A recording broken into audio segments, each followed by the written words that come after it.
Clearest rising, so family. It's exactly 1444 on my timer as I start on my clock. That's 2:44. And this message had me a bit emotional when I was receiving the download. And the last few days, there's been heavy ancestral presence I've been feeling, amongst other things. But this message was coming through specifically to speak on a passed on grandfather or grandmother. For some of you, this is going to be a grandmother. For some of you, this is going to be a grandfather. And for me personally, this is a grandmother, because that's where the whole download stemmed from. And I feel like for whoever this message is for, this grandmother or grandfather was somebody that may have been sick for a while. This is somebody that may have had not exactly painful, but the last few months or the last few years or weeks leading up to their death could have been a period of them being sick or being down. And what was coming through in the message was that this grandfather or grandmother, this grandparent, rest easy now. It's like they're resting in peace now, like their spirit is at peace now, their soul is at peace now. And for those who remember, or like, I think I mentioned it just once or twice about how I lost my grandmother just a while back, a few months ago. And it was, I wouldn't say it was a painful news. The news was painful to me, but somehow it's as if I just felt like it was time for her to transition. I felt like she was ready to transition. So I remember when my auntie called me to tell me that my grandmother had been rushed to the hospital and that she was having an emergency, like they had to rush her to the hospital. And they put her on, I don't know if that's not life support. It's like when they put like, yeah, I think it's life support, or was it like, no, like not life support, I think like oxygen or something, like they put like for her to be able to breathe, because like she had stopped breathing or something of the sort, but it's like she was still alive and they had put like oxygen or so on her. And when my auntie told me, they called me in the middle of the night and they told me this. And I remember that night, I just cried and I cried and I prayed. And I just told God, I was like, if she's ready to go, I beg of you, please take her in peace. If she's ready to go, if it's time, please just take her in peace. But if she still has to continue here, if she still has the willpower to stay, and if it is your will also, then I pray for breakthrough. I pray for miracle, for her to be healed, for her to be revived, for her to regain her health, at least in these last periods. But I kept enforcing on the fact that if it's time for her to leave also, then God just please take her away peacefully so that she can restart her new cycle. And I kept hammering on for her to restart her new cycle in peace. So that dawn into the morning, I was going back into town because I don't live in town. I live like on the outskirts of town. I was going to the hospital when my auntie called to say that we had lost my grandmother in the middle of the night. And I remember when she told me the news,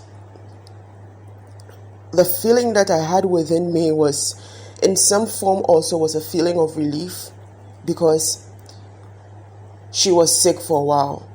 She was sick for a while and, she was strong, but she was sick for a while. It got to the point where she began to, almost like at some point she couldn't really remember who we were. But whenever we would, go around her, she sees you and you can see from her eyes, it's almost like she's speaking with her eyes. Sometimes you can see the light in her eyes. It just lights up, and then she's excited to see us. And I remember the last time I saw her at the house, I slept in her room. I slept in the room with her, and I had a dream of her come to me and show me some things like with herbs. She told me to, she something with rosemary and stuff like that, and she told me to put it in her hands. So the next morning, I took the rosemary and stuff and I prayed on it, and then I poured it into her palms. And that was the last dream I had of her while she was alive. And my grandmother died at 90. Okay, so she had a bit of her time. But from a very early point, she went through some suffering as a woman that bruised her, that put her in a state of pain, that brought about a lot of different energies around her that weren't originally who she was. And so in the last moment of her life, what I was hearing, like yesterday, I was hearing this specifically, that in those last periods where she was just sick, even though she looked in the physical like she was just sick, those last periods was when her spirit was being purified. In that last period was when her soul was being revived. And so for some of you, this is if that part resonates with you, where maybe your grandparents were sick before they died, and in the physical they may have looked like they were sick and down, but in the spirit, their soul was being purified, their spirit was being healed, was being worked on. And at the point where that work was done was when they were released from this earth.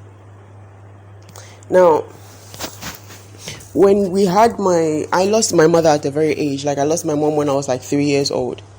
So when we had my grandmother's last burial rite, we had to go deep into the village from where she comes from, like the root village. The root village is usually where like our grandparents, parents, and their grandparents settled. So when we went to the root village, the last rite that we had to do for her send-off was something like I'm hearing commemoration, but I don't know if that's the right word to use. But we had to shave our head, cut, our hair. And my uncles and my aunties, my uncles, they were cool with it, but my aunties, they were like, they don't want to shave their hair. They have, like 2 of my aunties have dreadlocks, who are the main 2 that are, from my mother's side. And then one of them, it's not dreaded, but she has long hair. And, they were like, nah, we don't want to shave our hair, it's like, it's dreaded. And so there's a different rite that you can go through so that they just cut a bit of your hair from the back of your head, the back of your neck. And they did that rite so that they just cut a little bit from the back of their head because they didn't want to shave their hair. And then when they asked me, I was like, yeah, of course I'll shave my hair for my grandma. Because I knew, somehow I felt within me like I was a representation of my mother's spirit also. At that point, my kid brother wasn't there, and I literally felt like I was a representation from our side of the family. And so I was like, yeah, let's do it. And then one of my grand uncles decided he was going to do it. So he sat me down and he shaved my hair. And the men gathered around me, and it was like everybody was just so quiet. My aunties were like, are you crazy? You're going to shave your hair in the village? Like this and that. And, are you not even scared you're going to use your hair for rituals or something like that? And I was like, they can try what they need to try, but this has nothing to do with what they could do or what I'm scared of. It has nothing to do with that.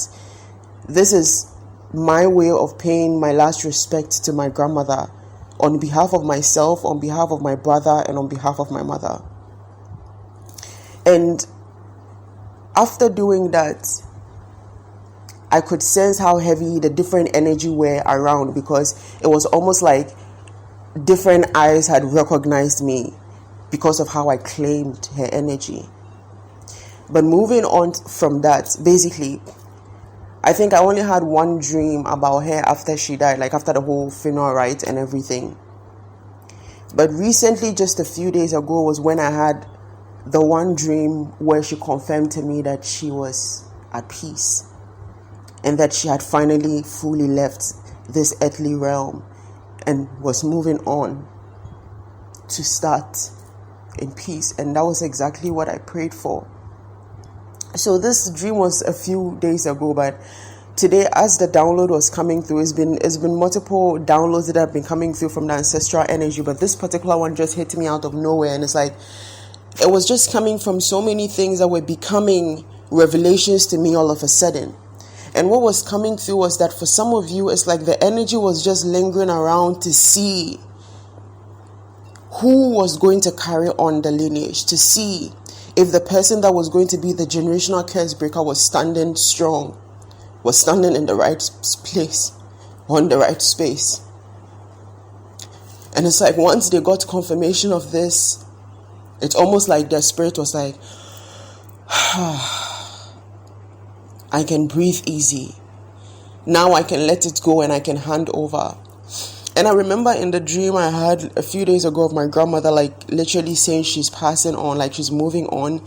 She didn't just show me herself moving on. She showed me also certain people that were in the lineage, that were in the family, that were part of the evil witches in our family. And even showed me to some extent some of the people that had orchestrated things against our family or our bloodline. People that were from the same family, but like the bloodline of us, in her bloodline. So it's almost as if her moving on was saying, the battles might still be going on in this family, but I can move on peacefully now because I know that you are well equipped to carry this lineage on, to carry this bloodline on. And then I didn't understand it. It was now when the download was coming through where I started to get those answers, where I started to feel the revelation within me. So a lot of you, part of the reason why, and I'm getting for some of you, you may have not dreamt of them in a while, and then recently you may have started dreaming of them again, or it took some time, but now you are again.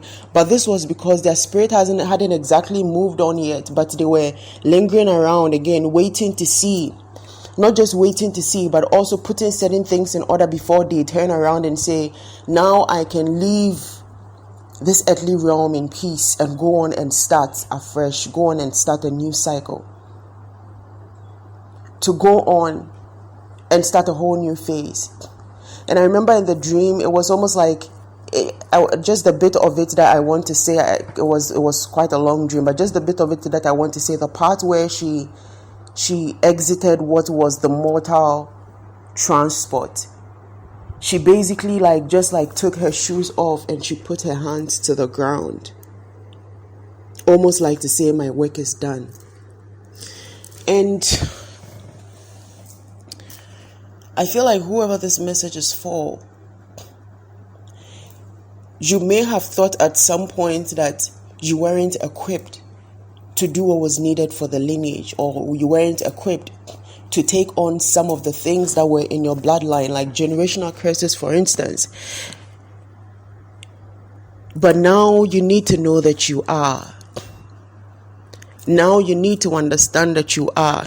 And this is not just because of something that you've been doing. This is because now an energy, or this energy that has more insight, more knowledge, knows even more secret of the family curses and bloodlines and the various evildoers in the family, has not just sized you up, let me say, but has vetted the situation and has vetted your tools and resources, has vetted your heart, and has seen that yes, she is the one to carry on the lineage. I am very confident that she is ready and well equipped to do that.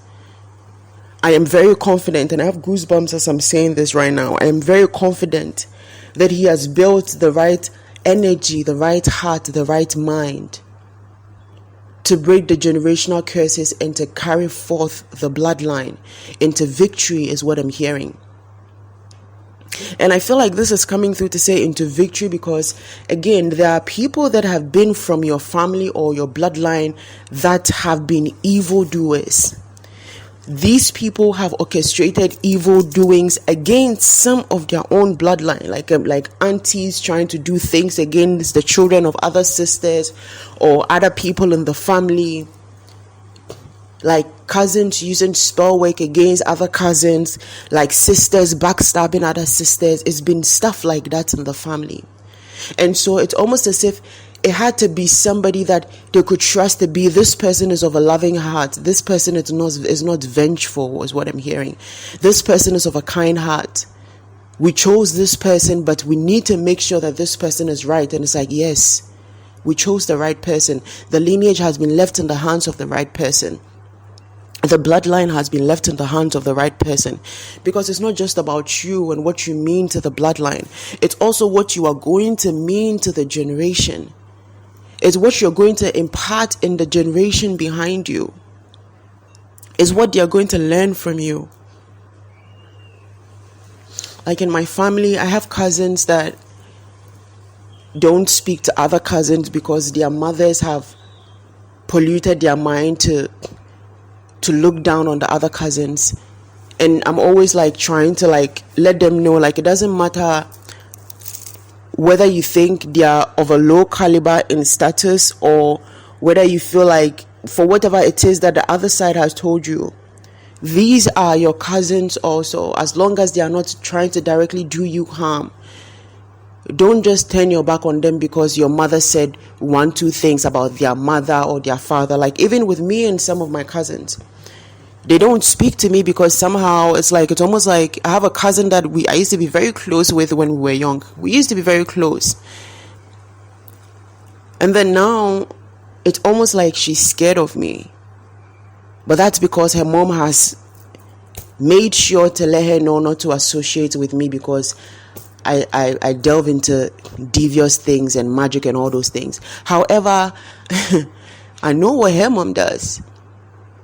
However, her mom goes to fetish to try and, do things and tie things and bind people and all those kind of nonsense.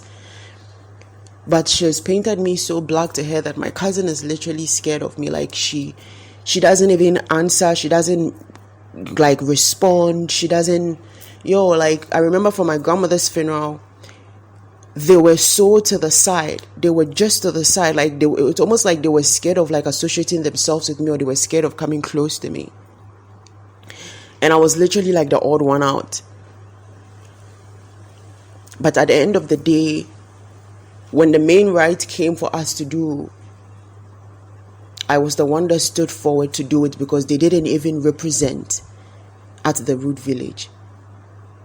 And so this is that energy of saying, it's like, you are not a vengeful person, despite what may have been done against you or done to you, or try to be done to you by other people in the family. Your heart has always remained pure. Your heart has still remained clean. You are the one that is not trying to pitch people against each other. And even when there's something going on, instead of you don't try to take sides. You just try to try and have them calm down and really listen to what's going on, and not try to be on one person's side. You're not trying to backbite or gossip about the others. You just really mean well for the family in general. It's not like you mean well for one person. No, you just truly mean well for the whole family. And I feel like this grandparent was just really wanted to just see that. It's like they wanted to be sure that there was somebody in the lineage that could carry it on. And for some of you also, they wanted to be sure that the real magic of the bloodline was going to stay alive. And that magic of the bloodline, I'm hearing it's through you, it's staying alive through you.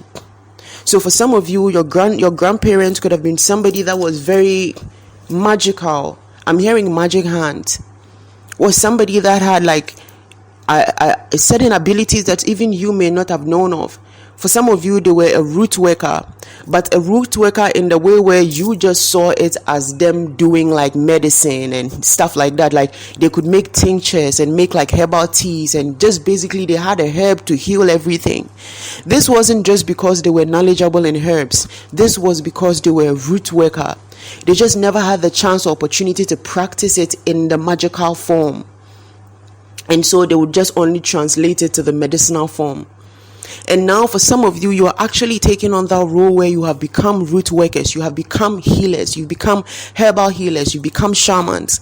And now they are watching, and it's they're so proud, and it's yes, I don't know if you guys just heard the confirmation thing right there.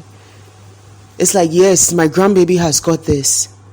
It's like this grandchild has got the lineage, like she's got the bloodline, she can do this, he's doing this.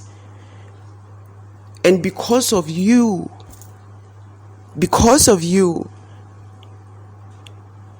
they have freely moved on to their next life in peace. They are not roaming around as an entangled spirit. If they were, they aren't anymore, because you have freed them. You have given them all the various, it's like you've given them the confirmation that they needed to be able to look back at their life here on earth and the family they're leaving behind and still feel comfort within knowing that they will be well taken care of, especially in the spirit. And for some of you also in the physical, because I'm getting this sense of being like a provider to your family. For some of you, you have maybe like cousins and uncles and aunties that like you help. Like sometimes maybe they ask you for help and you do that. Like they need financial support and you help them when you can. For some of you, you just help them, or you're there for them, like you encourage them, you show them love, you try to let them know that they are not alone and that they are loved. You know?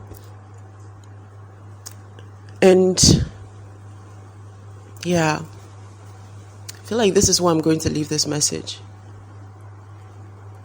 And for whoever this message is for, I feel like congratulations are in order. And whoever this grandparent is so proud of you. And also so grateful to you. It's like the energy feels so grateful. It's like I'm hearing like, thank you. Thank you. Thank you. It's just like, it just feels like they're grateful. They're proud of you. They're happy for you. As always, guys, please listen with discernment. Take only what resonates and leave what doesn't. And if the message resonates with you, please like, share, subscribe to help us reach even more of our soul tribe. Have a blessed day, guys.